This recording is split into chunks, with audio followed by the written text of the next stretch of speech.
ಹಾಸನ ಸಮಾವೇಶದ ರೂಪುರೇಷೆ ಸಂಪೂರ್ಣವಾಗಿ ಬದಲಾಗಿದೆ. ಸಿಎಂ ಸಮಾವೇಶಕ್ಕೆ ಕಾಂಗ್ರೆಸ್ ಕಾರ್ಯಕ್ರಮದ ಸ್ವರೂಪವನ್ನ ಪಡ್ಕೊಳ್ತಾ ಇದೆ.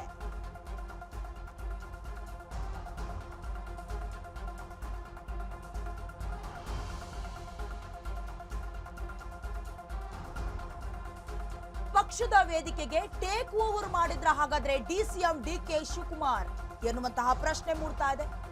ಡಿಸಿಎಂ ಎಂಟ್ರಿಯಿಂದ ಥಂಡ ಹೊಡೆದಿದ್ದಾರೆ. ಸಿದ್ದರಾಮಯ್ಯ ಅವರ ಬಣ ಅಂತಾನೆ ಹೇಳಬಹುದು. ಸಮಾವೇಶ ಮಾಡೋದಕ್ಕೆ ಸಿದ್ದರಾಮಯ್ಯ ಆಪ್ತರು ಹೊರಟಿದ್ರು. ಆದ್ರೆ ಪಕ್ಷವನ್ನೇ ಹೈಲೈಟ್ ಮಾಡೋದಕ್ಕೆ ಡಿಕೆ ಆಪ್ತರು ಹೊರಟಿದ್ದಾರೆ ಅಂತ ಹೇಳಲಾಗ್ತಾ ಇದೆ. ಹಾಸನ ಸಮಾವೇಶದ ಕಂಟ್ರೋಲ್ ಅನ್ನ ಡಿಕೆ ಶಿವಕುಮಾರ್ ಅವರು ತೆಗೆದುಕೊಂಡಿದ್ದಾರೆ. ಸಮಾವೇಶವನ್ನ ತನ್ನ ನೇತೃತ್ವದಲ್ಲೇ ಮಾಡ್ತೀವಿ ಅಂತ ಹೇಳಿಕೆಯನ್ನ ಕೂಡ ಕೊಟ್ಟಿದ್ದಾರೆ ಡಿಕೆ ಶಿವಕುಮಾರ್ ಅವರು. ಸಂಪೂರ್ಣವಾಗಿ ಹಾಸನ ಸಮಾವೇಶದ ರೂಪುರೇಷೆಯೇ ಬದಲಾಗಿದೆ ಅಂತ ಹೇಳಬಹುದು.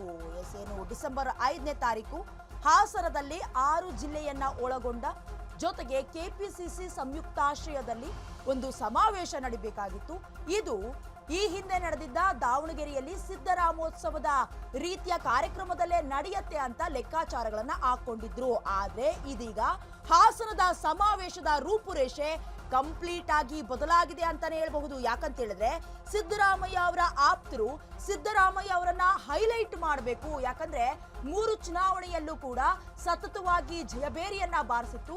ವಿಪಕ್ಷಗಳು ಮುಡಾ ಹಗರಣ, ವಾಲ್ಮೀಕಿ ಹಗರಣಕ್ಕೆ ಸಿಎಂ ಸಿದ್ದರಾಮಯ್ಯ ಅವರನ್ನ ಸಿಲುಕಿಸೋ ಪ್ರಯತ್ನ ಮಾಡಿದ್ರು ಕೂಡ ಸಿಎಂ ಸಿದ್ದರಾಮಯ್ಯ ಅವರು ಎಲ್ಲೂ ಕೂಡ ಕೂಗದೆ ಗೆಲುವಿನ ಪತಾಕೆಯನ್ನ ಹಾರಿಸಿದ್ರು. ಈ ಸಂಬಂಧವಾಗಿ ಸಿಎಂ ಸಿದ್ದರಾಮಯ್ಯ ಅವರ ಶಕ್ತಿ ಪ್ರದರ್ಶನಕ್ಕೆ ಈ ಸಮಾವೇಶವನ್ನ ಆಯೋಜನೆ ಮಾಡಲಾಗಿತ್ತು. ಆದ್ರೆ ಡಿಕೆಶಿ ಬಣದವರು ಮಾತ್ರ ಪಕ್ಷವನ್ನ ಹೈಲೈಟ್ ಮಾಡಬೇಕು, ಹಾಗೆಯೇ ಕಾಂಗ್ರೆಸ್ ಪಕ್ಷ, ಕಾಂಗ್ರೆಸ್ ಸಿಎಂ, ಕಾಂಗ್ರೆಸ್ ಗ್ಯಾರಂಟಿ ಅಂತ ಇದೀಗ ಇಡೀ ಸಮಾವೇಶದ ರೂಪುರೇಷೆಯನ್ನೇ ಬದಲಾವಣೆ ಮಾಡೋದಕ್ಕೆ ಹೊರಟಿದೆ.